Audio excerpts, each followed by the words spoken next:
1절로 8절까지 말씀 봅니다. 히브리서 6장 1절로 8절까지 말씀입니다. 제가 가지고 있는 성경은 신약 성경 357쪽, 358쪽에 있습니다.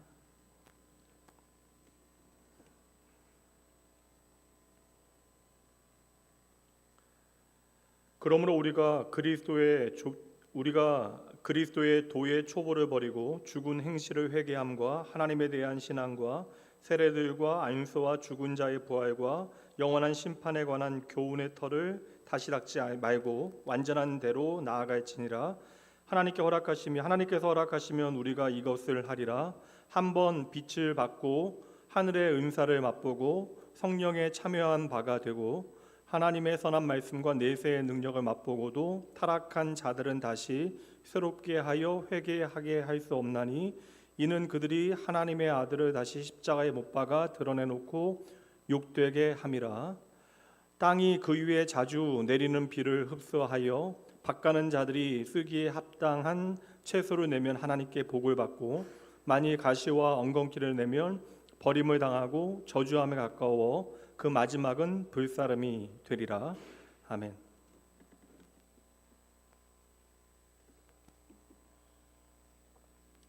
오늘은 히브리서 11번째 시간이고요. 히브리서 전체 주제는 성장에는 아픔이 따릅니다.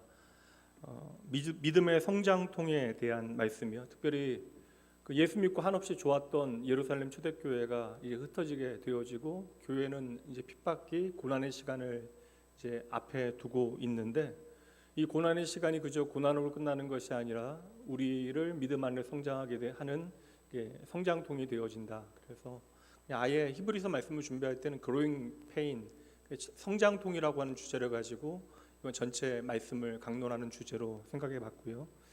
이제 이번 주인데 말씀을 낯설게 준비하면서 오전에 제가 처음에 스토리텔링 해드린 이야기가 있는데 사탕가게 할아버지 이야기 있잖아요. 위그든 씨의 사탕가게 그 원제가 growing pain이에요. 그러니까 성장통이라고 하는 제목의 20편의 그의 어린 시절에 그가 성장할 수 있었던 중요한 이야기들이 그 책에 담겨 있습니다. 그래서 저는 되레 이제 그 영어 제목 growing pain이라고 하는 제목을 보면서 히브리서 말씀 생각했습니다.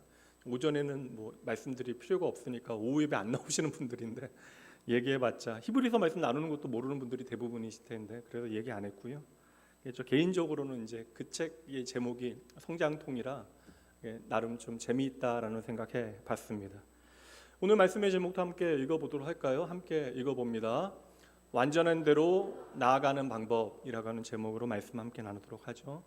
아무래도 이제 오후 시간은 집중력이 조금 떨어지는 시간이긴 합니다. 그러니 좀 서로 격려하시고 말씀 잘 집중하여 들을 수 있도록 저도 제가 할 수 있는 최선 다하여 말씀 전할 터이니 여러분도 여러분들 마음 가운데 진리로 역사하시는 성령 하나님의 음성 가운데 집중하시는 시간 되어질 수 있도록 믿음의 가족들 함께 응원하시죠. 말씀 잘 들읍시다 라고 인사 나눕니다. 감사합니다. 이게 사실 쉽지 않은데 이게 말씀 듣는 게 사실 어찌 보면 이게 사실 저는 뭐 말씀 듣는 게 전하는 것보다 어렵다라는 말을 수긍할 수는 없지만 그래도 이렇게 누군가의 말을 집중하여 듣는다라는 것이 그 작업 자체가 쉬운 일이 아니니까 여러분 하나님 사랑하는 마음으로 이 자리에 앉아 계신 것 참 감사하고 하나님께서 여러분의 마음의 중심 아시고 말씀을 통해 여러분의 삶에 놀라운 일들을 행하실 줄 믿습니다. 오늘 우리가 읽은 본문에 보면 사실 오늘 본문의 말씀은 앞서 말씀은 우리가 이제 대제사장 되신 영원한 대제사장 되신 예수 그리스도에 대한 말씀을 살폈잖아요. 근데 오늘 말씀 참 들어오면 두려운 말씀이 이렇게 나옵니다. 4절부터 6절까지 제가 다시 한번 읽어드릴게요. 한번 빛을 받고 하늘의 은사를 맛보고 성령에 참여한 바 되고 하나님의 선한 말씀과 내세의 능력을 맛보고도 타락한 자들은 다시 새롭게 하여 회개하게 할 수 없나니 이는 그들이 하나님의 아들을 다시 십자가에 못 박아 드러내놓고 욕되게 함이라. 한번 성령의 은사를 맛보고 예수 믿는 자가 되어지고 성령에 참여하게 되어졌다 할지라도 계속해서 우리가 믿음을 살아내지 못하고 성장하는 성숙한 성도가 되어지지 못한다면 도태되어져서 하나님의 버림을 받게 되어진다라는 말씀일까? 당장 보면 이제 새롭게 하여 회개할 수 없게 되어진다. 근데 그가 과거에는 성령을 맛보게 되어주고 은사를 맛보게 되어주고 성령에 참여했던 경험이 있대요.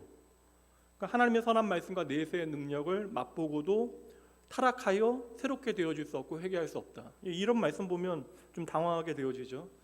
우리가 흔히 이제 개혁교회 안에 장로교회는 하나님의 주권을 강조하는 예정론에 대한 교리가 있습니다. 근데 우리가 뭐 예정론의 교리를 구체적으로 다 알고 있지는 않아도 적어도 우리가 이거 있잖아요. 한 번 신자는 영원한 신자다. 뭐 그런 믿음이 우리 안에 있잖아요. 사실 좀 설명이 필요한 말이긴 하지만 이게 하나님의 주권에 대한 고백이기 때문에 우리 차원에서 우리가 함부로 말할 수 있는 것은 아니에요.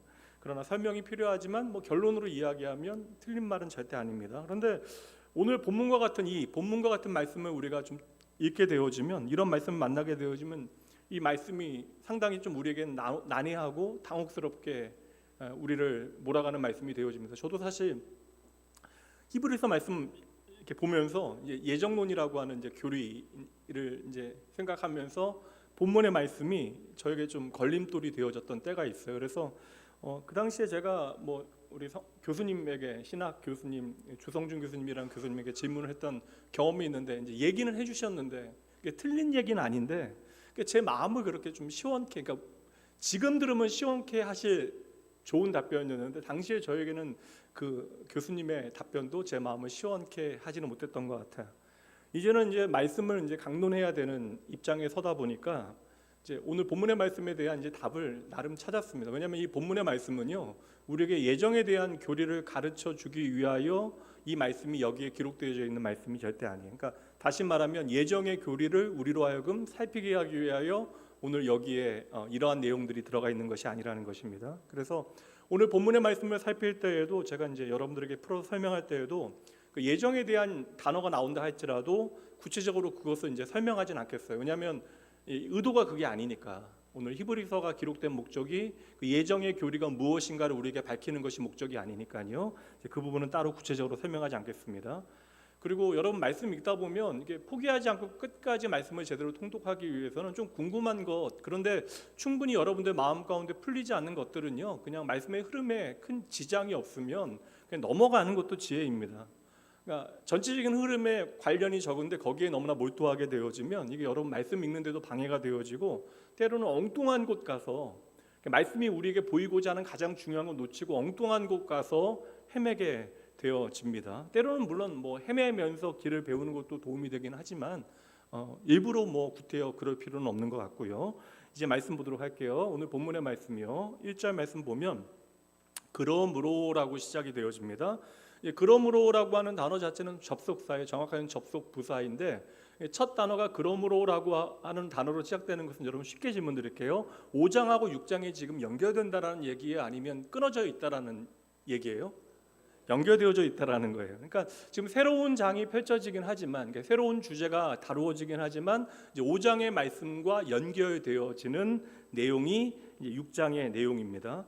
그럼 5장의 내용을 우리가 어느 정도 좀 생각을 해야 하는데, 4장과 5장 내용은 우리에게 큰 영원한 대제사장이 있다. 그분이 누구예요?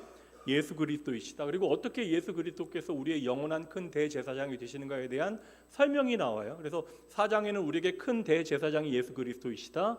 그러면 예수 그리스도께서 어떻게 우리의 영원한 대제사장이 되시는가? 특별히 이제 아론의 라인과 멜기세덱의 라인을 설명하면서 예수 그리스도께서 우리에게 영원한 대제사장이 되어진다는 사실을 이제 멜기세덱의 이야기를 통하여 우리에게 일부러 꺼내놓아 설명을 하는 것이죠. 이제 그러면서 이제 멜기세덱 이야기 다 한 다음에 5장 11절 말씀에 갑자기 이 이야기를 해요. 함께 읽어볼까요, 여러분? 졸리시니까 함께 읽습니다. 시작.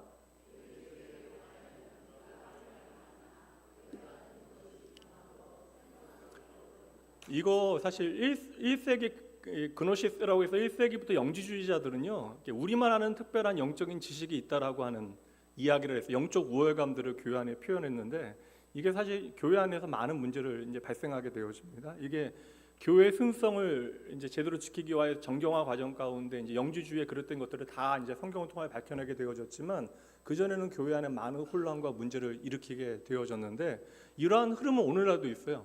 우리만 아는 특별한 영적인 지식이 있다. 그래서 성경을 좀 특이한 방법으로 해석하거나 어떻게 이제 뭐 퍼즐과 같이 이제 풀어서 우리만 깨달을 수 있는 어떤 특별한 어떠한 수수께끼와 같은 진리의 이야기로 오해하는 분들이 계시는 것이죠. 근데 사실 그 11절 말씀 같은 경우 그렇게 이야기하는 거예요. 그러니까 내가 너희들에 비해서는 이 멜기세덱에 대해서 이렇게 제대로 된 영적인 지식이 있는데 너희는 너무나 부족하기 때문에 내가 너희들 앞에 이것을 펼쳐 놓을 수가 없구나 뭐 하는 말씀으로 우리가 이 말씀을 이해할 수도 있다라는 것이죠. 근데 이것은 더 이상 너희에게 멜기세덱에 대한 이야기를 하지 않겠다라는 이야기가 아닙니다. 이게 반대로 이야기하면 뭐냐면 우리에게 믿어지는 은혜, 그러니까 성령 하나님을 통하여 우리에게 믿어지는 은혜를 하나님께 주시지 않으면 인간이 아무리 많이 배우고 아무리 교육을 많이 받는다 할지라도 도무지 알 수 없다라는 거예요. 제가 전에도 한번 말씀드렸는데 제가 있었던 실리콘밸리는 교육 수준이 제일 높은 미국에도 높은 지역 중에 하나죠. 그러니까 미국에서 가장 쉽게 얘기하면 촌스러운 표현이긴 한데 첨단 IT 산업이 가장 연구가 앞서고 있는 그 단지이기 때문에 지역이기 때문에 당시 처음으로 도시 전체가 이제 무료 1906년인데 무료 와이파이가 미국 안에서는 사실 통신도 잘 안 될 때인데 근데 그 도시 안에서는 무료로 도시 자체가 다 한국에도 없었는데요. 와이파이가 사용될 정도였으니. 그런데 이게 참 이상한 게 뭐냐면 제가 이제 그 당시에 이제 교회 안에도 엔지니어들이 많았는데 영적인 이게 하나님에 대한 진리는 성령께서 깨우치지 않으면 도무지 우리가 믿을 수 없는 것이구나.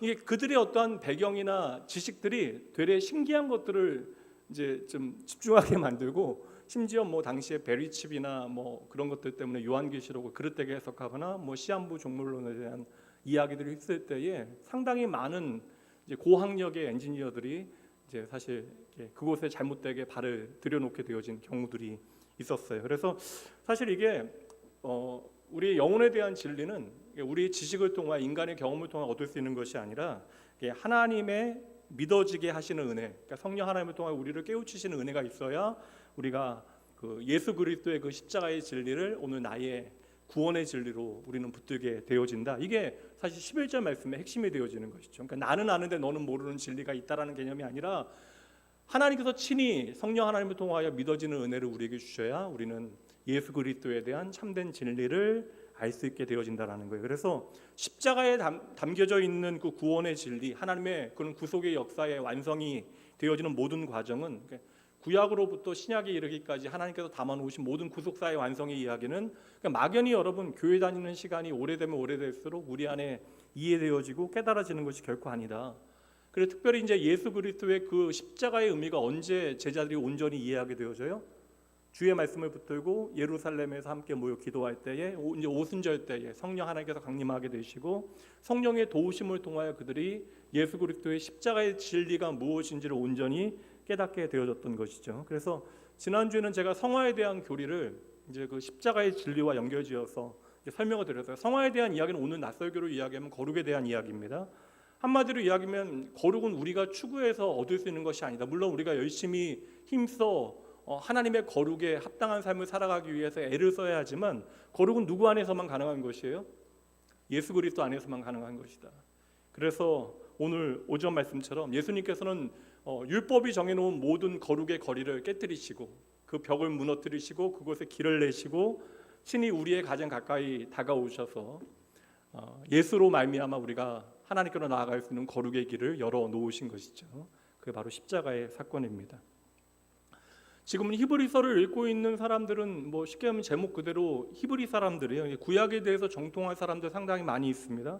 그러니까 우리보다 여러분들보다 구약에 대한 지식이 많았을 거예요. 그리고 심지어 그들이 구약의 많은 구절을 거의 다 암송한다 할지라도 예수 그리스도의 십자가를 통하여 하나님의 말씀이 온전히 성취된 것을 그들이 믿음으로 바라보지 못하면 십자가의 진리에 대해서는 앞서 말씀한 처럼 젖먹이와 같다. 너희가 장성하여야 되는데 젖먹이와 같다. 그러니까 십자가의 진리를 깨닫지 못하면 너희들은 젖먹이와 같다라고 이야기하셨죠. 그런 사람에게는 멜기세덱 이야기나 예수님의 십자가 이야기, 그 구원의 진리 이야기는 너무나 멀고 먼 이야기가 되어지는 것이죠. 그래서 이 모든 설명을 다 한 다음에 5장까지요. 6장 1절 시작에 그러므로라고 하는 접속사를 사용하고 있는 거예요. 이제 1절, 2절을 다 한번 함께 읽어보도록 합니다. 함께 읽습니다. 시작. 그러므로 우리가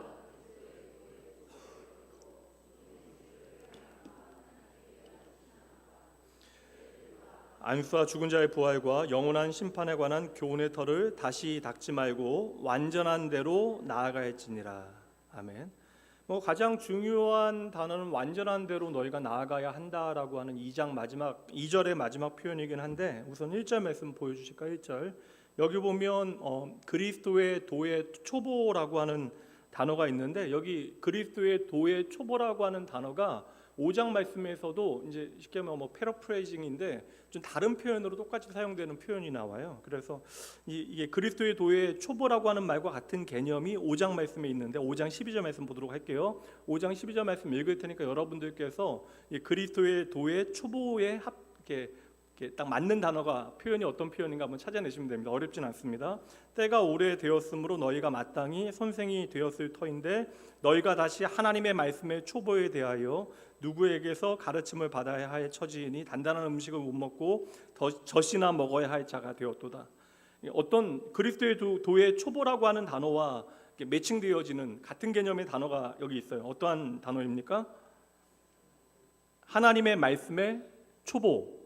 그러니까 이 사람들은 어떠한 사람들이 지금 구약의 진리를 알고 있어요. 구약의 모든 내용을 알고 있는데 구약에 매여서 예수 그리스도의 십자가의 진리를 알지도 못하고 깨닫지도 못하고 있는 상태를 이제 말하고 있는 것이죠. 그러니까 그러한 상태에서 벗어나서 하나님의 말씀의 초보의 상태에서 벗어나서 이제 완전한 상태로 너희가 나아가야 한다. 완전한 대로 나아가야 한다. 그러니까 구약의 모든 내용은 예수 그리스도를 우리에게 비추어 주는 그림자와 같은 것이에요. 그러니까 구약의 말씀이 어떻게 생명력을 얻게 되어지는가? 물론 구약의 모든 말씀은 하나님의 말씀이지만 구약의 모든 말씀은 결국 예수님을 우리에게 비추어 주고 설명해 주는 말씀이 되어지는 것이기에 구약의 모든 말씀은 예수 그리스도와 연결되어질 때 생명력을 얻게 되어지는 것이죠. 이것은 구약이 신약보다 못하다라고 하는 개념이 아니라 하나님께서 이 역사 가운데 저와 여러분을 회복하신, 인류를 하나님의 창조의 계획대로 회복하시는 구속의 그러한 약속을 이루어 가시는 과정을 보여주시는데, 그게 이제 구약과 신약의 역사이고 그 정점이 바로 예수 그리스도와 그분의 십자가 부활에 이제 담겨 있기 때문에 구약의 모든 말씀은 신약의 말씀을 통하여 재해석되어져야 하는 것이죠. 그러니까 끝까지 우리가 잘 봐야 돼요. 드라마는 다들 좀 좋아하시니까 드라마 전혀 안 본다라는 분들은 아주 드물 거예요. 그러니까 드라마 여러분 아무리 재밌으면 내가 1부, 2부, 3부, 4부 막 보다 보면 너무 재밌어요. 이제 보다가 이제 그럼 나는 15부, 16부는 14부까지 재밌게 봤으니까, 드라마 보통 16부죠. 14부까지 내가 재밌게 봤으니까 15부, 16부는 내가 안 보겠다라고 생각할 수 있나요? 질문이 너무나 유치한가요? 그러니까 내가 너무나 이제 14부까지 재밌게 봤으니까 마지막 이제 15부, 16부는 안 볼 수 있어요? 그러니까 여러분 마지막을 잘 봐야 되지 않아요? 결국 앞에 있는 모든 이야기들이 풀리게 되어지는 것은 어디예요, 여러분? 마지막 15부와 16부를 봐야죠. 그래야 여러분 14부까지 재미있게 봤지만 이해되지 않는 부분들이 이제 15부, 16부에서 다 이제 풀려지고 이해가 되는 것입니다. 그러니까 잘 짜여진 극본일수록 마지막을 꼭 봐야 하는 것이죠. 우리가 구약의 모든 메시지에 감동을 받고 은혜를 받는다 할지라도, 그 말씀을 통하여 당장 내 삶이 변화되어졌다 할지라도, 구약의 모든 메시지의 실체는 누구세요, 여러분? 구약의 모든 말씀의 실체는 누구예요? 예수 그리스도. 그러니까 예수 그리스도와 그분의 십자가를 통하여 구약의 모든 말씀은 해석이 되어져야 하는 것이죠. 그래야 2절 마지막 말씀 보세요. 2절 마지막, 우리가 어디로 갈 수 있다고요? 완전한 대로 나아갈 수 있다라는 거예요. 그래서 예수 그리스도의 그 진리의 말씀을 통하여 우리는 모든 하나님의 말씀을 가지고 완전한 곳으로 나아갈 수 있다라고 하는 말씀이 되는 것입니다. 그런데 문제는 이것이 우리 마음대로 할 수 있는가라고 하는 문제인데, 제가 이전에 4장과 5장 말씀드리면서 그럴 수 없다라고 말씀을 드렸어요. 그래서 우리의 삶 가운데 믿어지는 은혜가 얼마나 놀라운 은혜인가, 믿어지는 은혜가 얼마나 감사한 일인가. 그래서 이제 1장, 2장 이야기하면서 완전한 데까지 나아갈지니라 하고 나서 이제 이 이야기를 이제 히브리서 저자가 말하는 거예요. 믿어지는 은혜가 얼마나 놀라운 것인가, 우리가 어떻게 하나님께서 우리에게 원하시는 완전한 데까지 나아갈 수 있는가. 3절 말씀 함께 읽습니다. 하나님께서 허락하시면 우리가 이것을 하리라. 너무나 분명하잖아요. 너무나 분명한 말씀. 우리가 예수 그리스도의 십자가의 진리 가운데 나아갈 수 있는 방법 어떻게 가능하다고요? 하나님께서 허락하시면 그것이 우리에게 가능하게 되어진다. 그래서 그 십자가의 진리가, 그 객관적인 역사적인 사건이 오늘 나를 구원하는 거듭남의 진리로 믿어지는 사건은 우리가 임의로 내가 노력해서 얻을 수 있는 그러한 일이 아니라 누가 우리 가운데 행하신다고요? 하나님께서 우리 가운데 행하시는 일이다. 그래서 구체적으로 이야기하면 하나님께서 우리 가운데 보내신 진리의 영 되신 성령 하나님께서 이 일을 우리 가운데 행하신다. 그래서 6장 1절 말씀에서 그러므로 하나님께서 우리를 택하시고 부르시어 믿게 하신 결과로 우리는 믿는다라는 고백을 하나님께 드릴 수 있게 되어진 것이죠.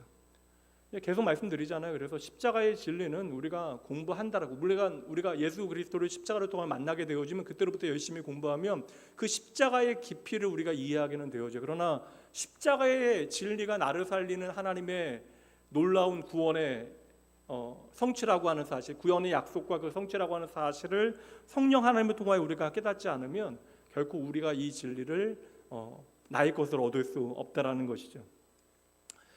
뭐 흔히 이런 얘기 하잖아요. 저도 이제 히브리서 처음 설교할 때 이제 설교하는 작업이 좀 어렵다라는 이야기를 하면서 이게 주일 이렇게 오전하고 오후까지 설교 준비하기가 사실 좀 저는 약간 벅차긴 합니다. 그래서 이렇게 많이들 요새는 이렇게 주일 오후까지는 설교 준비를 다 안 하시는 경우들이 많아서 저는 조금 더 이렇게 사실 말씀을 준비할 때 시간이 걸리는 편인지라 때로는 주중에 막 마음이 초조할 때가 있긴 하거든요. 여러분들은 좀 몰라요. 이게 말씀을 드려도 이게 뭘까 여러분들 모르실 수 있는데 예전에 그래서 제가 히브리서 처음 설교할 때 사실 주일날 한 번 설교하면 지나가 버리고 성도님들 기억 하나도 못할 것 같고 뭐 그런 생각 들 때가 있거든요. 때로는. 그럼 그때마다 제가 히브리서 처음 설교할 때 말씀드렸는데 콩나물에 물 주는 얘기하면서 이렇게 물 주면 그냥 안 자라는 것 같아, 물 다 빠져나가는 것 같아도 조금씩 자라 있는 것처럼 이렇게 우리가 열심히 하나님의 말씀 잘 들으면 결국엔 남는 게 있고 신앙의 자리에서 성장하게 되어진다. 이제 그거 믿고 저는 이게 좀 소망 중에 말씀 열심히 준비하여 그냥 흘러 지나가더라도 그냥 열심히 말씀 전하겠다. 틀린 얘기가 아니긴 한데 이제 여기에 엄청난 좀 함정이 있을 수 있다라는 생각을 또 해봤어요. 십자가의 진리는 여러분 제가 열심히 말씀을 전한다라고 되는 건 아닌 것 같아요. 십자가의 진리는 목사가 열심히 된다라고 되는 일이 아니라 하나님께서 성령을 여러분들에게 허락하시지 않으면 절대 안 되는 것이다. 성령 하나님이 우리 가운데 진리로 역사하지 아니하시면 오늘 우리가 이 자리에 있건 우리가 어떠한 직분을 가지고 있건 그리고 내가 오늘 얼마나 주의 몸된 교회에서 열심히 내건 그것은 중요한 문제가 아닐 수도 있다. 극단적으로 이야기하면 20년 동안 낙원교회 다니면서 이 자리에서 말씀을 듣는다 할지라도 십자가를 나의 생명의 진리로 붙잡지 못할 수도 있다. 물론 말씀을 사모하는 사람 가운데 십자가의 진리를 발견하지 못한 사람은 뭐 사실 실제적으로는 있을 수 없죠. 말씀을 사모하는 사람은 다 십자가의 진리를 붙잡은 사람들이긴 합니다. 이것은 제가 이제 하나님의 주권에 대한 말씀을 드리는 거예요. 다시 말씀드립니다. 십자가의 진리는 진리의 영대의 성령 하나님께서 우리 가운데 일깨워 주시지 않으면 절대 안 되는 것이다. 그래서 예수님의 십자가 현장과 부활의 현장을 본 제자들이 당장 변해요? 여러분 성경 보시잖아요. 십자가와 부활의 증인들도 도망가요. 결국에는 갈릴리로 도망가고 막 도망갑니다. 근데 그들이 언제 변해요? 그러니까 자기의 생각과 가치에 따라 나는 주님께서 사용할 수 없는 존재라고 판단하거나 뭐 자책감이 죄책감이 여러 가지 이유로 떠나가게 되어지죠. 그 십자가의 증인 그리고 부활의 증인들이 언제 변하게 되어집니까? 주님의 말씀 의지하여 기도할 때 오순절 성령 강림을 통하여 성령이 임하시게 되어질 때 십자가 사건이 비로소 나의 사건, 나의 구원의 사건으로 내 안에 생명의 진리가 되어지는 것이죠. 근데 우리가 오해하지 마셔야 되는 게 사실 이것을 이제 교단마다 좀 다르게 설명하긴 하는데 저는 사실 이게 예수 믿으면 성령이 임하시는 건 당연해요. 그러니까 이제 성령 충만의 개념도 저는 예수 믿으면 성령님은 이미 우리 안에 충만하시는데 우리가 그 하나님의 음성을 진리를 통하여 그러니까 하나님의 음성을 진리로 우리 가운데 비추시는 성령 하나님의 음성에 우리가 얼마나 적극적으로 순종할 수 있는가에 대한 이야기가 성령 충만의 이야기라면 사실 그것을 나누어 생각하는 것이 저는 옳지 않다라고 생각을 합니다. 그럼 뭐 그렇다고 해서 뭐 이렇게 다른 교단에서 뭐 이렇게 나누어서 성령의 임재와 뭐 충만의 개념을 나누어 설명하는 것은 뭐 제가 그릇됐다라고 이야기하는 것은 아니에요. 논리적인 개념이긴 하니까 뭐 이해되지 않으실 수도 있습니다. 그래서 이 진리를 우리 가운데 더욱더 분명하게 하기 위해서 히브리서 말씀은 오늘 계속해서 그 구체적인 설명을 하고 있는 거예요. 그 말씀이 이제 4절부터 6절까지입니다. 이제는 좀 이해가 되셔야 됩니다. 한번 빛을 받고 하늘의 은사를 맛보고 성령에 참여한 바가 되고 하나님의 선한 말씀과 내세의 능력을 맛보고도 타락한 자들은 다시 새롭게 하여 회개하게 할 수 없나니 이는 그들이 하나님의 아들을 다시 십자가에 못 박아 드러내놓고 욕되게 함이라. 이거 여러분 어떠한 말씀인지 아시겠어요? 한마디로 하자면 따라해 보세요. 우리의 소관이 아니다. 다시 한번 우리의 소관이 아니다.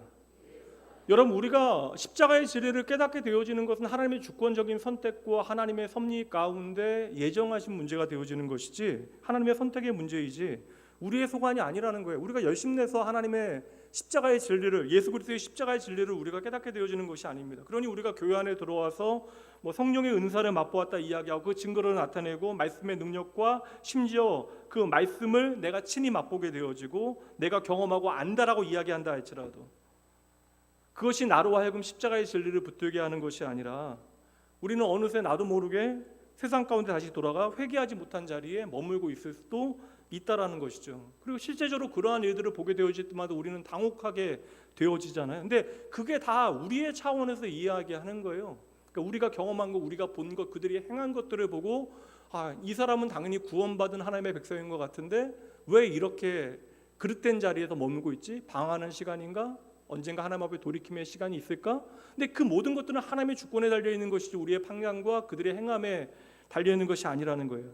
그러니까 여러분 잘 보세요. 우리가 행한 것에 따라 하나님께서는 저와 여러분 구원하신 거 아닙니다. 우리의 감정에 따라, 우리가 말하는 것에 따라, 우리의 입장을 고려해서 하나님께서는 우리를 구원하시는 것이 아니라 하나님은 당신의 선하신 뜻, 기쁘신 뜻에 따라 저와 여러분을 구원하시는 하나님이심을 여러분 믿으셔야 돼요.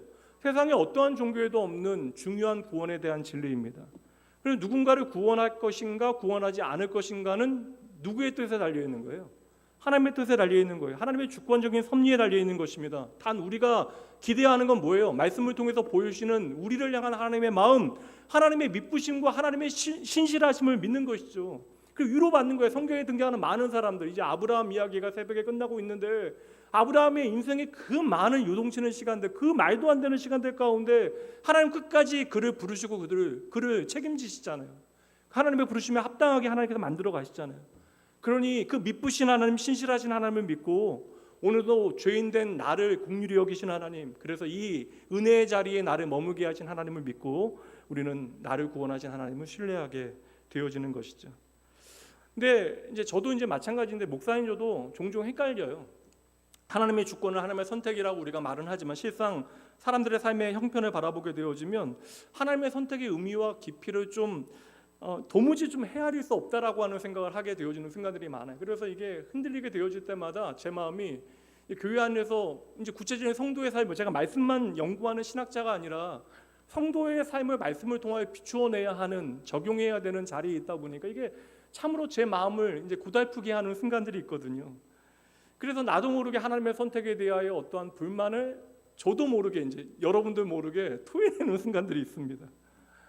이게 이제 여러분들 다 생각해 보면 이런 이야기 있잖아요. 하나님께서 왜 어떤 사람들은 선택하고 어떤 사람은 선택하지 않으셨을까? 하나님께서는 사랑의 하나님이신데 왜 지옥을 만드셨을까? 그래서 실제로 어떠한 신학자는 사랑의 하나님께서 지옥을 만드셨다라는 것을 인정할 수 없어서 이제 영혼 불멸에 대한 이야기까지도 부정하게 되어지는 이야기, 그런 이야기가 있어요. 그리고 또 하나님께서 만드셨으면 끝까지 그 만드신 것에 대해서 책임을 지셔야 하는 것은 아닐까? 교회 다니는 사람들도 온갖 질문들을 하나님 앞에 던지게 되어져요. 우리 차원의 여러 가지 질문들. 근데 그 질문의 모든 근저를 살펴보면 이게 하나님 앞에 내가 정말 궁금하고 답답해서 하나님 알려주세요라고 묻는 게 아니라 우리 안에 어떠한 의심과 불만과 불안이 자리하고 있는 것이죠. 그리고 하나님에 대한 어떠한 반발심이 우리 안에 작동하는 거예요. 근데 성경은 그것에 대해서 정확하게 말합니다. 이것이 너희의 죄의 증거가 되어진다. 그래서 이런 점에서 다시 말씀드리지만 로마서 말씀 기억하시죠? 로마서 3장 말씀이요. 3장 23절 모든 사람은 뭐예요 여러분? 죄인이에요. 철저한 죄인입니다. 근데 이러한 죄인들을 하나님께서는 당신의 뜻 가운데 은혜를 베푸시어 구원하시기로 작정하신 거예요. 그러니까 우리가 뭔가 구원받을 수 있는 조금이라도 의로움이 우리 안에 있기 때문에 어떠한 일정한 가능성을 보고 저와 여러분을 구원해 내신 것이 아니라 우리가 여전히 죄인임에도 불구하고 하나님께서는 당신의 깊으신 뜻 가운데 저와 여러분을 선택하시고 우리를 구원해 내신 것이죠. 그리고 죄인을 버리시지 아니하시고 그들을 만나실 수 있는 방편을 마련하신 거예요. 역사 가운데 우리가 이해할 수 있도록. 그래서 구약의 역사 가운데 아브라함을 부르시고 선택되어진 백성들 이스라엘의 역사를 구약의 역사를 통해서 우리에게 펼쳐주시는 것이고, 그리고 제한적이지만 그들이 하나님 앞에 나아갈 수 있는 방법들을 이제 가르쳐 주신 거예요. 그게 오늘 오전 말씀하신 레위기 말씀 같은 말씀이죠. 율법과 정결의 규칙, 제사의 방법, 뭐 그런 것들이 다 하나님의 법이 되어지는 거예요. 하나님 앞에 나아갈 수 있는 제한적인 방법들이죠.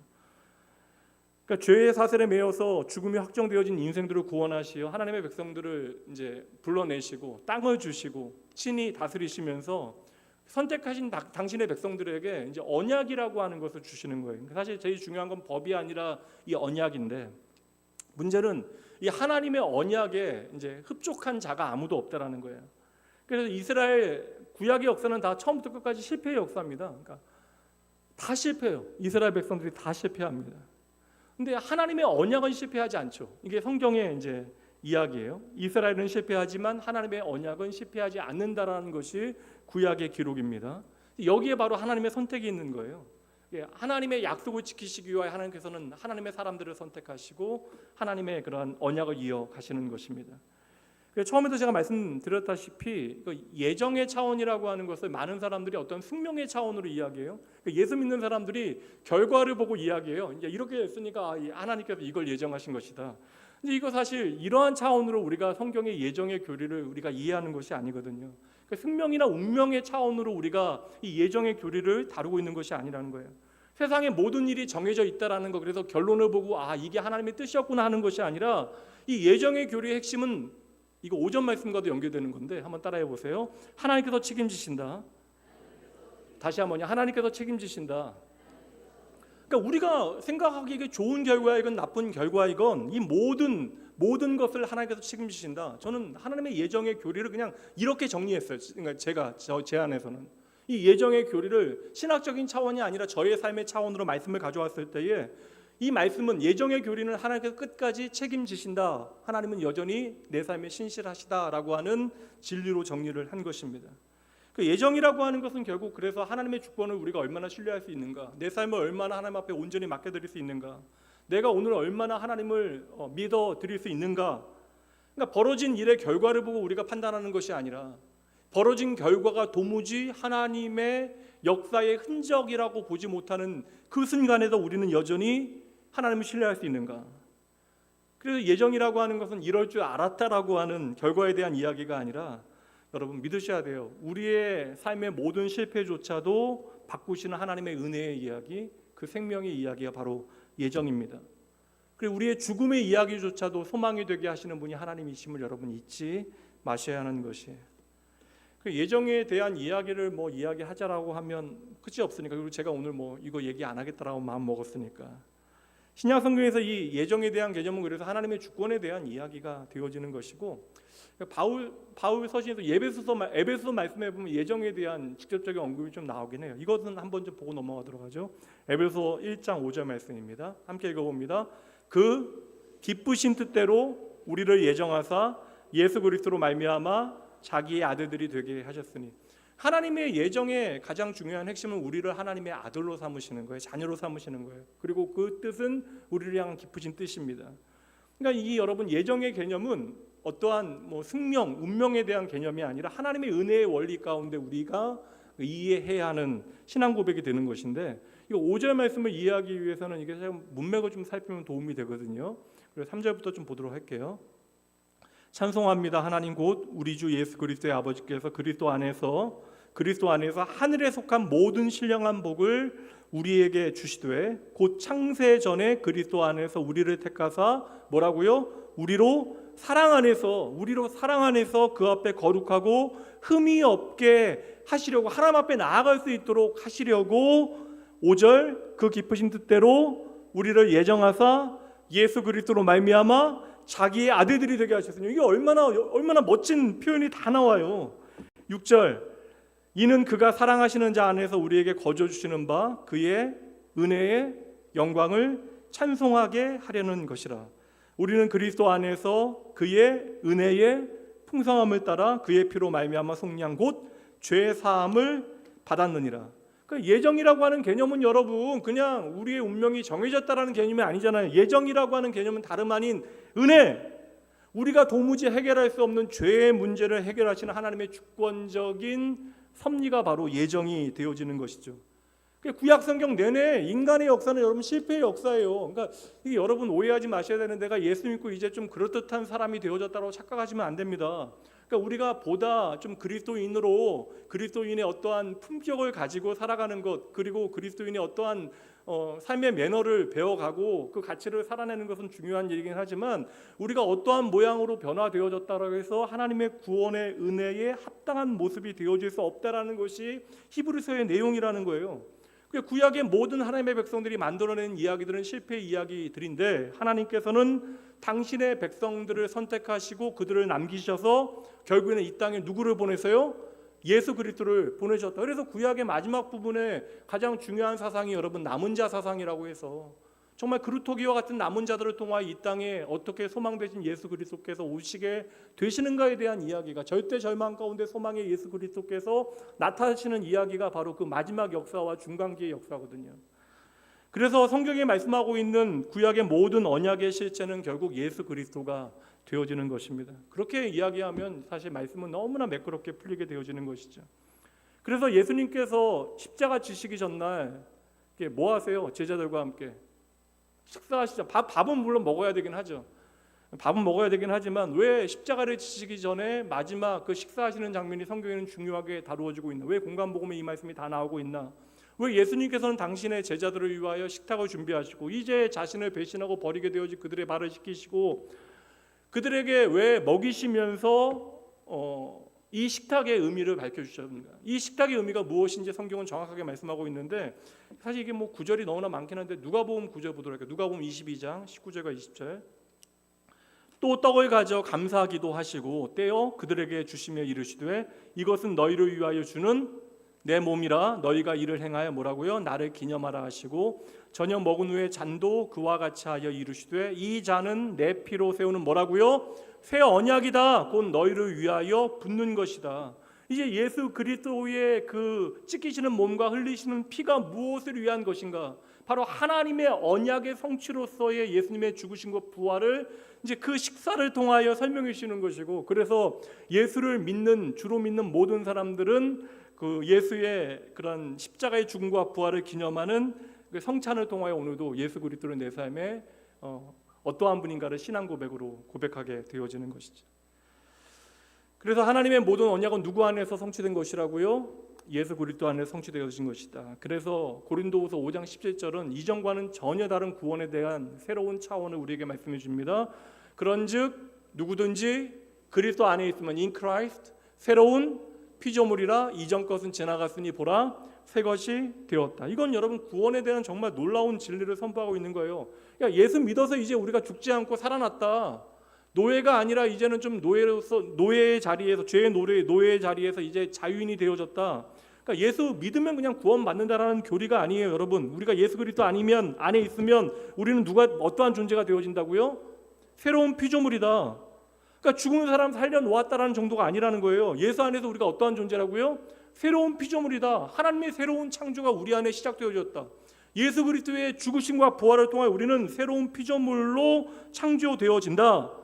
그러니까 하나님을 떠나 영원한 멸망 가운데 죽었던 이 세상 모든 피조 세계를 생명이신 하나님 안으로 회복하시는 사건이 바로 예수님의 십자가의 사건이 되어진다. 그리고 예수님은 그 죽음과 부활을 통하여 당신의 새로운 질서 가운데 다시 이 세상을 창조하시는 것이죠. 이게 바로 사랑인데, 사랑의 법인데. 그래도 저는 교회는 그래도 여하튼 끝까지 환대를 살아내야 된다. 복음의 가치를 증명해내야 한다. 판단과 정죄함으로 예수 그리스도의 복음을 전하는 것이 아니라 복음의 가치를 그 예수의 사랑을 통하여 세상 가운데 증명해내야 한다. 그래서 십자가의 사건을 성경은 재창조의 사건으로 우리에게 설명하는 것이죠. 여러분 이제 잘 보셔야 돼요. 예수를 믿는다라는 것은 거듭난 삶을 사는 거예요. 새로운 피조물로 새로운 삶을 살게 되어진 것입니다. 그러니 여러분 이전 것은 다 버리고 이전 것은 다 새로워졌다는 사실을 믿고 이제는 우리가 이 세상을 살아가나 세상을 위하여 살아가는 것이 아니라 하나님의 나라를 위하여 선택되어졌다는 사실을 잊지 말아야 된다. 그래야 우리의 인생이 허비되어지지 않는다, 낭비되어지지 않는다. 그렇다면 이제 예수 그리스도 안에서 우리의 삶은 이제 살았구나, 다행이다 하는 것이 아니라 내가 누구를 위하여 선택되어졌나, 내가 어떻게 다시 살게 되어졌고 무엇을 위하여 살아가야 하는가에 대해서 끊임없이 예수 그리스도의 십자가 앞에서 우리 자신에게 물어보고 또 물어봐야 하는 것이죠. 그래야 우리가 하나님의 은혜에, 특별히 예수님께서 우리에게 베푸시는 하나님의 은혜의 풍성한 방향으로, 그 사이드로 옮겨가게 되어지는 것입니다. 그래서 여러분, 성도의 삶은요, 하나님의 은혜가 선명해지지 않으면요, 계속해서 나의 노력과 의지, 어떠한 눈에 보이는 결과, 종교적인 행위로 판단하게 되어지는 거예요. 그러니까 율법에 매이게 되어지는 것입니다. 그렇게 우리가 나의 어떠한 선한 의지나 노력이나 종교적인 행위나 판단으로 신앙생활을 하게 되어지면 저절로 우리 안에 무엇은 희미해지겠어요? 나를 의지하는 것이, 나의 자아가 강화되어지면 하나님의 은혜는 약화되어지죠.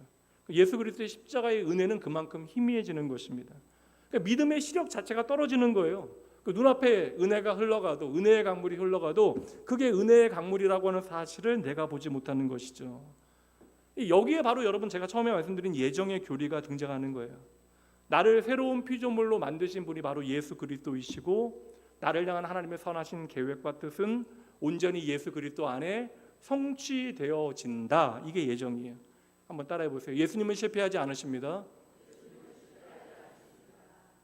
그래서 예정의 교리는요, 오늘 내가 교회 안에 있는 나, 그리고 좀 선하게 살고 예수님 믿는다 말하는 나의 말이나 나의 행위로 나의 구원을 합리화하는 것이 아니에요.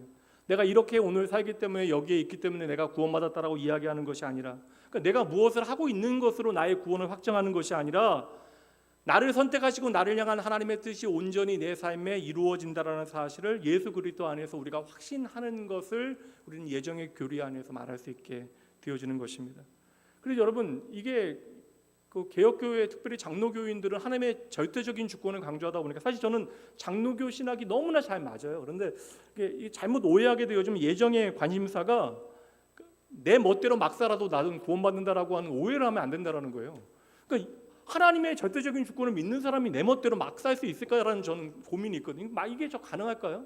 그러니까 반성은 계속 있어야죠. 우리가 그럴 땐 잘못을 범할 수 있어요. 때로는 말도 안 되는 인생의 어떠한 그런 진흙탕 안으로 우리가 들어가게 되어지는 순간들이 있습니다. 근데 결국 우리는 나를 구원하시는 분이 하나님이심을 잊지 않는 것이죠. 예정의 그러한 어떠한 결정적인 관심사는 내가 막 살아도, 내 멋대로 살아도, 내 감정과 내 느낌대로, 내 판단대로 살아도 내가 구원받는다는 게 아니에요. 사실 여러분, 구원의 문제는 우리가 판단할 수 있는 것이 아닙니다. 하나님의 절대적인 주권에 달려있는 것이죠. 도리어 예정의 관심사는 뭐예요? 하나님의 은혜 가운데 내가 주의 몸된 교회의 지체로서 오늘 존재한다라는 거예요. 그러니까 내가 오늘 그냥 이렇게 살아도 괜찮다라는 것이 아니라, 이제는 하나님의 새로운 피조물로, 예수 그리스도 안에서 내가 하나님의 새로운 피조물로 주의 몸된 교회의 한 지체로 존재한다는 사실을 깨닫는 거. 그래서 여러분, 예정이라고 하는 것은 나의 운명에 대한 어떠한 결론이 아니라 예수 그리스도 안에서 나를 향한 하나님의 선택의 놀라운 이야기가 되어지니까, 언제나 내 삶의 방향은 누구를 향하고 있어야 돼요? 예수 그리스도를 향하고 있어야 되는 것이고, 그래서 우리의 삶은 언제나 예수 그리스도의 십자가를 선명히 바라보는 삶이 되어져야 하는 것이죠. 여기서 하나님의 은혜 안에 머무는 사람이 있고, 여기서 버림받게 되어지는 자가 있는 거예요. 제가 그 요한복음 말씀 설명하면서 15장 말씀 농부와 포도나무 이야기요, 가지에서 떨어지는 이야기, 이거 여러분, 하나님께서 다 그냥 가지에 붙어 있는 것들 열매 맺지 못하면 다 잘라서 불사라 없애겠다라는 말씀이 절대 아니거든요. 우리를 하나님의 뜻 안에 열매 맺게 하신다라는 거예요. 우리는 그 가지에 붙어있기만 하면 열매 맺는 것이 마땅한데, 열매를 맺지 못하는 것이 이상한 것이죠. 그 열매를 맺지 못하면 그 가지에 붙어있는 것이 아니게 되어지는 것입니다. 그래서 하나님께서는 오늘도 하나님의 거룩하신 부르심을, 나를 향한 하나님의 은혜로 깨닫는 사람들은 주의 몸된 교회를 든든하게 건강하게 세워가는 믿음의 사람들로 우리를 성장시켜 나가시는 것이고, 주의 몸된 공동체 안에서도 그렇지 못한 사람들이 있을 수 있다라는 거예요. 그러나 그럼에도 불구하고 하나님의 몸된 교회는 결국 무너지거나 사람 때문에 없어지지 아니한다. 주의 교회는 언제나 주의 몸으로서 존재한다라는 것이죠. 여러분, 이게 이제 이 자리에 계신 분들은 너무나 잘 이해하실 것 같은데, 내가 주의 몸된 교회의 한 지체로서 건강하게 움직이고 있다라고 여러분 확신하세요? 이렇게 말씀 다 드리고 나면 확신한다고 얘기하기도 좀 겸연쩍긴 한데, 내가 주의 몸된 교회의 지체로서 건강하게 움직이고, 손은 손, 발이면 발, 그렇게 건강하게 움직이고 있다라고 여러분 생각하십니까? 사실 이거 내가 건강하게 일하고 있지 않다라고 생각하는 게 유익하긴 해요. 그래서 좀 더 내가 건강해져야겠다라고 판단하시는 게 좋긴 한데, 사실 여러분의 몸을 생각하시면 되는데, 여러분 손이 기능, 우리 권사님도 손가락 다치시거나 우리 우리 전숙기 권사님도 많이 나으셨어요? 좀 다친 분들 계시는데, 그럼 여러분 이게 몸 다치고 나면 이거 쓸모없는 것들 그리고 뭐 그거 잘라내거나 없애는 분들 계세요? 죄송합니다. 이거 말이 안 되잖아요. 몸의 지체로서 그 각 지체가 작동하지 못하면 어떻게 해야 돼요? 치료해야죠. 고쳐내야죠. 몸의 기능이 좀 저하되거나 아파서 제대로 기능을 다하지 못하면 여러분 고쳐내야 하는 거예요. 그거 하자라는 거예요. 교회의 모든 지체들은 여러분 그 일을 같이 하자라는 거예요. 다른 지체의 아픔, 고장난 거, 잘 됐다는 것은 나의 손해가 되어지는 것이니까 그 치료와 회복의 일에 우리가 함께 동참하는 것, 이게 주의 몸된 교회를 든든히 세워가는 일이 되어지는 것이죠. 하나님의 무한한 은혜에도 불구하고 그 주의 몸에 합당치 못한 것들 하나님께서는 언제나 하나님의 편에서 잘라내시는데, 이건 여러분 버린다라는 개념은 아닙니다. 이것은 이삭과 하나님의 언약 가운데 이삭과 이스마엘의 삶이 다른 것이죠. 그러니까 이스마엘이 구원받지 못한 게 아니잖아요. 근데 이삭과 이스마엘의 삶이 하나님 앞에 다른 것처럼, 그러니까 다윗과 사울 왕의 삶이 하나님 앞에 다른 것처럼, 그러니까 하나님의 무한한 은혜를 깨닫지 못하고 살아가게 되어지면 이건 우리의 인생의 귀한 은혜의 기회들을 놓치게 되어지는 것이죠. 하나님의 몸된 교회의 지체로서 내가 일할 수 있는 귀한 은혜의 기회를 놓치게 되는 것입니다. 한국 교회 많은 교인들이요, 이 개인 구원에 대한 확신은 다들 가지고 있는데 사실 주의 몸된 교회의 한 지체로서 내가 부름받았다라는 사실을 제대로 깨닫지 못하는 분들이 많이 계신 것 같아요. 그래서 내 몸 아픈 것에 대해서는 그렇게 그냥 몰두하시고 그렇게 내 몸 아픈 것은 중히 여기시면서 막상 주의 몸된 교회의 아픔을 나의 아픔을 느끼지 못해요. 그리고 주의 몸된 교회의 아픔을 그냥 타자의 아픔인 것처럼 쉽게 판단하고 이야기하는 사람들이 너무나 많이 있습니다. 목사도 마찬가지. 요새 제가 목사에 대한 얘기 자주 드리는데 제가 목사이니까 제 이야기 해야죠. 영적인 지도자의 길을 잘 걷다가 길을 잃게 되어지는 사람들이 있어요. 하나님께서 불쌍히 여기셔서 돌이키시기도 하시겠지만 저는 적어도 그 생각은 있습니다. 이게 목회자라고 해서 다 온전하고 누가 보기에도 선하고 좋은 선택을 한다 그렇게 이야기할 수는 없지만 적어도 영혼과 생명을 책임져야 할 그 무게에 대하여 제대로 감당하지 못하면 하나님의 부르심 앞에 이게 온전치 못하게 행하게 되어지면, 의도하고 그릇된 일들을 행하게 되어지면, 저는 그래서 여기는 엄중한 좀 심판이 있을 것 같다. 오늘 말씀도 사실 그거 같아요. 하나님의 아들 예수 그리스도를 다시 십자가에 못 박아 현저히 욕을 보이면서도 이게 사실 여러분 영혼에 대한 문제가 무엇인지 깨닫지 못하는 것 같아요. 이게 목사가 그러면 정말 심각한 문제이긴 하거든요. 이게 얼마나 하나님 앞에 큰 죄를 짓는 것인지 전혀 모르는 것 같아요. 정말 무엇이 중요한가에 대해서 전혀 알지 못하고 그릇된 길로 자기가 달려가니까 성도들도 또 그 목사 따라서 달려가게 되어지는 것이죠. 그리고 교회 지도자는 정말 무엇이 중요한지를 절대 놓쳐서는 안 된다. 그래서 목회와 교인을 자기의 목적을 위하여 수단 삼는 그러한 사람들은 성령의 은사를 맛보고도 타락한 모습이 아닐까라고 개인적으로 묵상해 보았습니다. 과연 내 말과 행동과 선택이 성경적인 가치와 당위를 가지고 있는가? 여러분 제일 중요한 게 이거예요. 그러니까 내 감정이 어떤가, 내 판단이 어떠한가, 또한 내 경험이 어떤가, 이거 다 우리가 좀 내려놓고 과연 우리의 말과 행동과 선택이 성경적인 가치와 복음적인 당위를 가지고 있는가를 우리가 마지막까지 점검하는 일을 해야만 하는 것이죠. 결국 여러분 우리는 다 하나님 앞에 단독자로 서게 되어지는 거예요. 그리고 우리의 삶에 대해서 하나님 앞에 평가를 받게 되어질 것입니다. 오늘 말씀 여러분 잘 기억하셔야 돼요. 내가 잘못하면 하나님 앞에 버림받을 수 있다라는 말씀이 아닙니다. 하나님의 은혜로 내가 구원받았다라고 이야기하면서 그 은혜 가운데 지 마음대로 살아가는 내 자신에 대하여 깊이 돌아보게 하시는 말씀이 바로 오늘 말씀이 되어지는 거예요. 여러분 요즘 제가 제일 많이 생각하는 것 중에 하나가 내가 아무리 옳다라고 항변한들, 여러분 내가 아무리 옳다라고 말한들 하나님께서 아니다라고 하면 아닌 거예요. 그냥 그러니까 내가 아무리 옳다라고 하나님 앞에 항변하고 이것을 논리적으로 변증하는데 무슨 소용이 있어요? 하나님이 아니라고 하면 아닌 것입니다. 그래서 우리에게는 언제나 나의 감정, 나의 생각 그런 것도 하나님께서 우리에게 주신 은혜의 수단이 되어질 수는 있지만 우리에게 언제나 무엇이 필요해요? 하나님의 말씀이 필요한 거예요. 목사도 하나님의 말씀을 하나님의 말씀으로 보지 못하면 이 말씀은 나를 살리는 말씀이 되어질 수 없는 것입니다. 여러분 저와 여러분에게 언제나 그래서 나를 살리는 하나님의 말씀이 필요합니다. 내가 어떠한 생각을 한다 할지라도 어떠한 결정을 내린다 할지라도 내가 예수 그리스도의 십자가 앞에 죄인이라고 하는 사실을 기억하고 내 모든 선택과 판단과 결정을 예수 그리스도의 십자가를 통과하게 하는 거예요. 그 십자가 앞으로 가지고 가야 하는 것입니다. 이게 바로 성도의 삶이 되어지는 것이고 그리스도를 위한 새로운 피조물의 삶을 살아갈 수 있게 되는 것이죠. 오늘은 여기서 좀 말씀을 정리해 볼까 합니다. 정리하는 말씀으로 한 7, 8절 말씀 딱 좋은 말씀인 것 같아요. 여러분 읽어주시죠. 시작.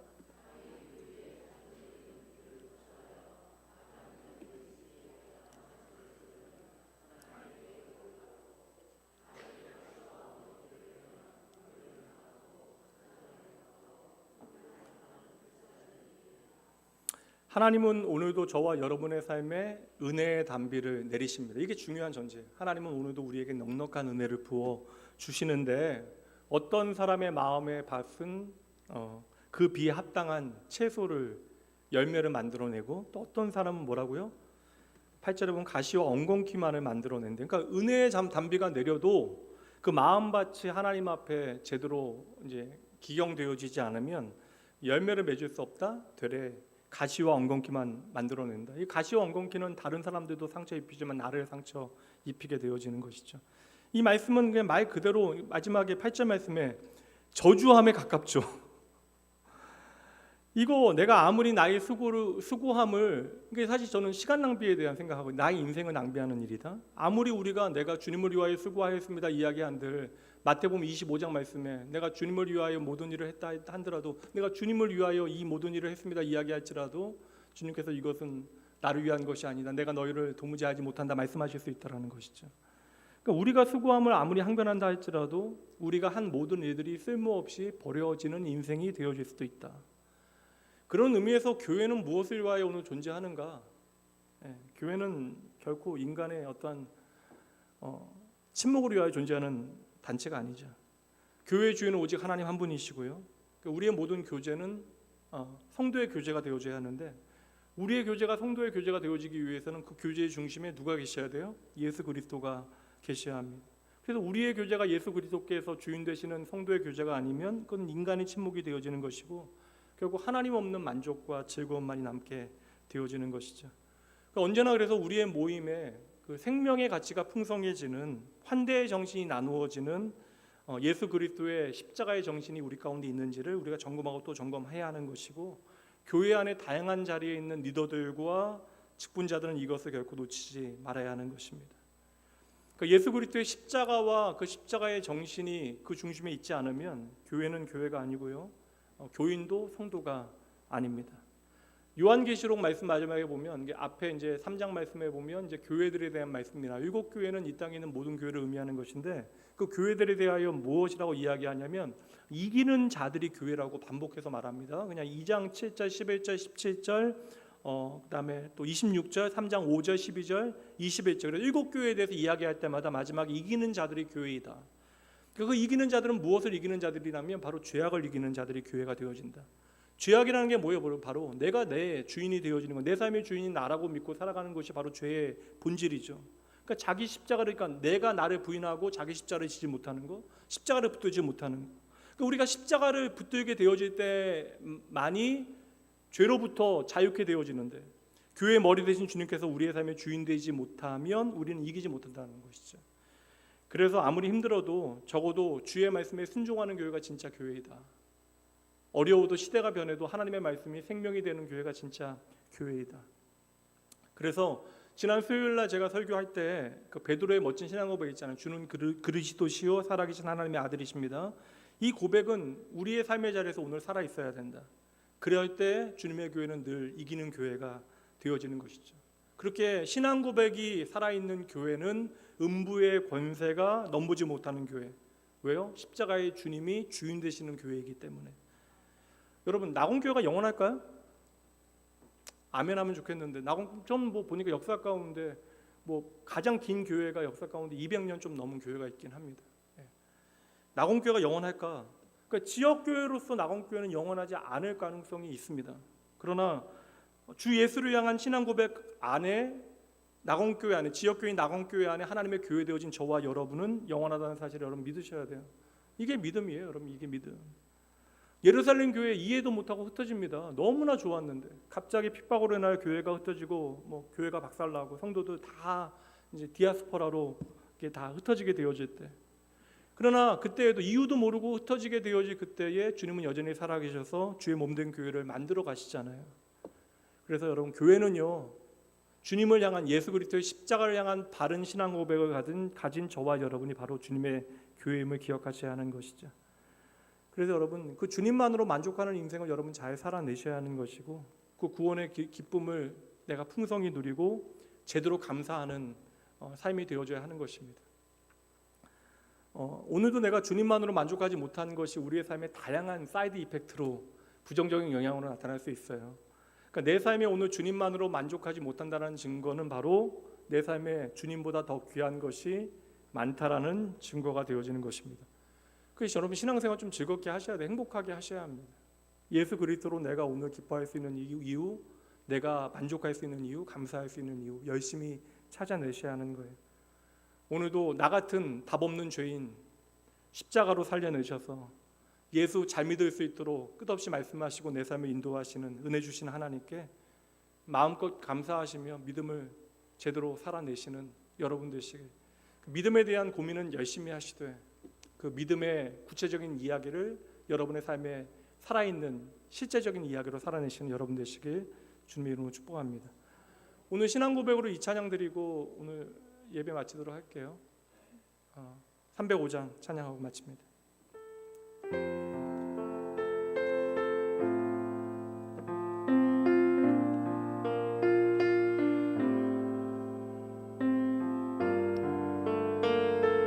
여러분의 신앙 고백으로 함께 찬양합니다. 나 같은 죄인 살리신 주의 놀라와 잃었던 생명 찾았고 광명을 얻었네.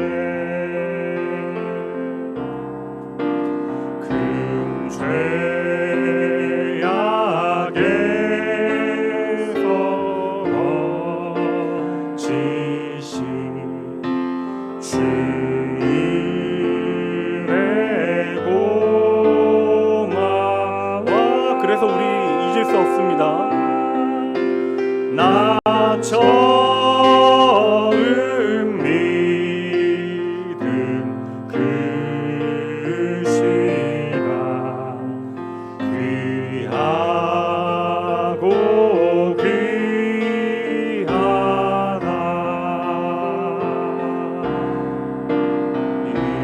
이제껏 내가 산 것도 주님의 은혜라.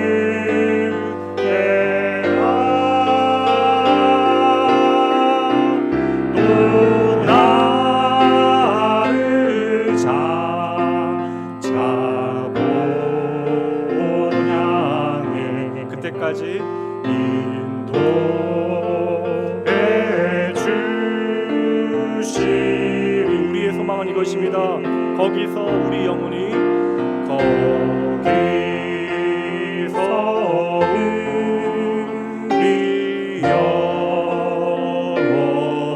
오직 하나님의 은혜로 주님의 은혜로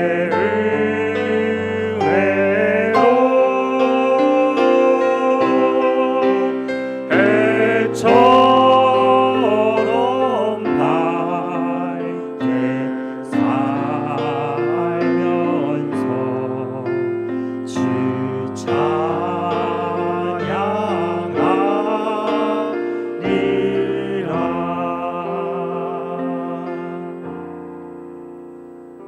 아멘. 제가 기도하고 마칠게요. 내일 노회 있습니다. 기도해 주시고요. 원로 목사님 저희 교회에서 오랫동안 선교 지원했던 선교사님 그리고 그 지역에서 연합 집회 하게 되시는데 사실 좀 날씨도 그렇고 지역도 그렇고 좀 염려가 되긴 합니다. 이제 아들로서 염려가 되는 것인데 강건하게 잘 다녀오실 수 있도록 이렇게 목사님 위하여 그리고 또 집회 위해서 기도해 주시기 바랍니다. 그리고 또 좀 아프고 힘든 성도님들 많으셔서 잘 되면 잘 되는 대로 우리가 또 행복하지만 또 오늘의 시간이 참 버겁고 힘든 성도들도 있을 터인데 우리가 잊지 말고 우리가 그리스도의 몸의 한 지체로 거룩한 하나님의 새로운 피조물로 내가 나의 지체를 위하여 나의 아픔을 여기고 기도할 수 있는 것은 바로 복음이 우리 안에 제대로 일하고 있다라는 증거가 되어지는 것입니다. 함께 믿음의 가족들 어려움을 위해서 함께 기도해 주시고요. 제가 기도할게요. 하나님 아버지, 모든 것이 하나님의 은혜입니다. 이 고백이 날로 진실하여 하나님의 은혜에 제대로 감사하는 인생 살게 하여 주시옵소서. 저희들 교회 다닌 지 정말 오래 되어졌는데 그리고 저희의 삶에 참 많은 하나님의 은혜 누리고 그 말씀 우리에게 주어졌는데 하나님의 말씀을 통하여 하나님 바라보지 못했던 초대교회 당시의 히브리인들의 그 실상이 오늘 저희의 모습임을 깨닫게 하여 주심에 주여 감사합니다. 주님께서 어떻게 나의 구주가 되어 주셨는지 저희가 잊지 아니하기를 원합니다. 하나님의 아들이심에도 친히 인간의 한계 가운데 들어오시어 그 죽으심과 고난이라고 하는 절대적인 순종을 통하여 하나님의 뜻을 이 땅 가운데 이루시고 오늘도 우리의 삶을 축복해 주심을 믿사오니 이제는 둔하여지고 게을러진 저희들의 마음과 귀를 활짝 여시어 하나님의 말씀 잘 듣게 하시고 믿음으로 제대로 순종하여 하나님의 영광을 나의 삶으로 누리는 행복한 신앙인 되어질 수 있도록 주여 은혜를 더하여 주시옵소서. 이 시간 주의 몸된 교회에 위하여 또한 믿음의 자녀 위하여 간절히 드려진 소원의 예물이 있습니다. 이 모든 소원과 감사의 예물 위에 주님께서 함께 하시고 언제나 하나님께서 책임지시는 믿음의 삶을 잘 살아낼 수 있도록 이들의 삶을 축복하여 주시옵소서. 언제나 자격 없는 저희들의 삶에 십자가에서 흘러내린 그 피로 우리로 하여금 언제나 하나님의 은혜의 보좌 앞으로 잠대히 나아가 하나님의 마음 붙들게 하시는 우리를 축복된 길로 친히 인도하여 주시는 우리의 생명 되신 예수님 이름으로 간절히 축복하며 기도합니다. 이제는 우리 주 예수 그리스도의 은혜와 하나님의 사랑하심 성령 하나님의 함께하심이 성령 안에서 주의 말씀을 듣고 깨달아 내가 믿는 예수 그리스도 그분의 십자가가 무엇인가를 제대로 알아가는 그 모든 시간을 통하여 내 삶의 어떠한 자리도 하나님의 그 일하심이 결코 부족하지 않음을 믿고 나를 주의 몸된 교회로 삼아 불러주신 은혜에 감사함으로 순종함으로 복된 삶을 다시 살아가기로 다짐하는 하나님께서 택하시고 인도하시는 모든 택한 자녀들의 삶의 모든 자리 그들이 살아갈 모든 일주일의 삶의 시간들 그리고 하나님의 말씀에 순종하는 복된 일상과 하나님께서 친히 책임져 주실 이들의 내일을 위해 지금으로부터 영원까지 함께 있을지어다. 아멘.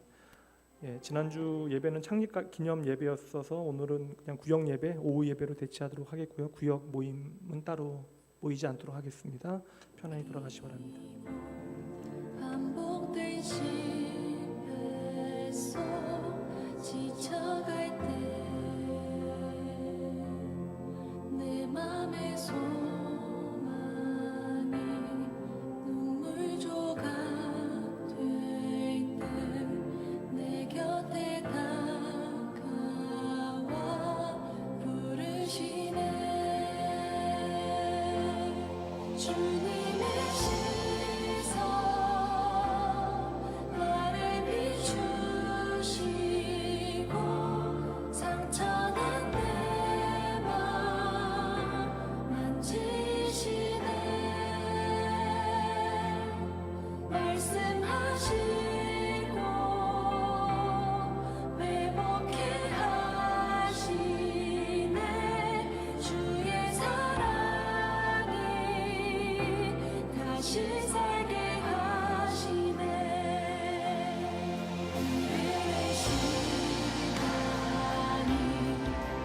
숨만 남기고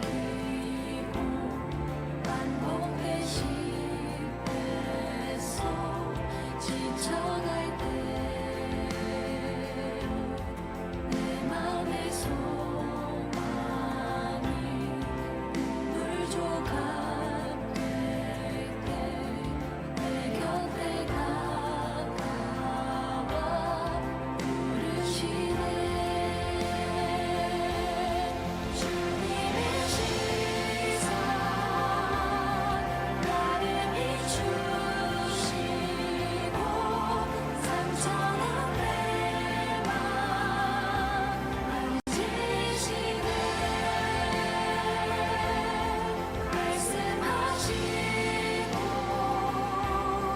회복해 하시네 주의 사랑이 다시 살게 하시네 주님의 시선 나를 비추시고 상처난 내 맘 만지시네 말씀하시고 회복해 하시네 주의 사랑이 다시 살게 하시네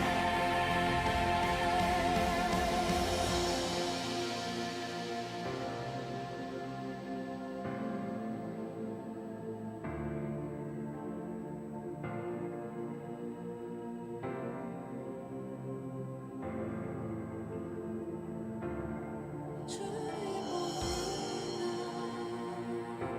지금 이곳에서 주를 봅니다 지금 이곳에서 주를 봅니다 지금 이곳에서 주를 봅니다 지금 이곳에서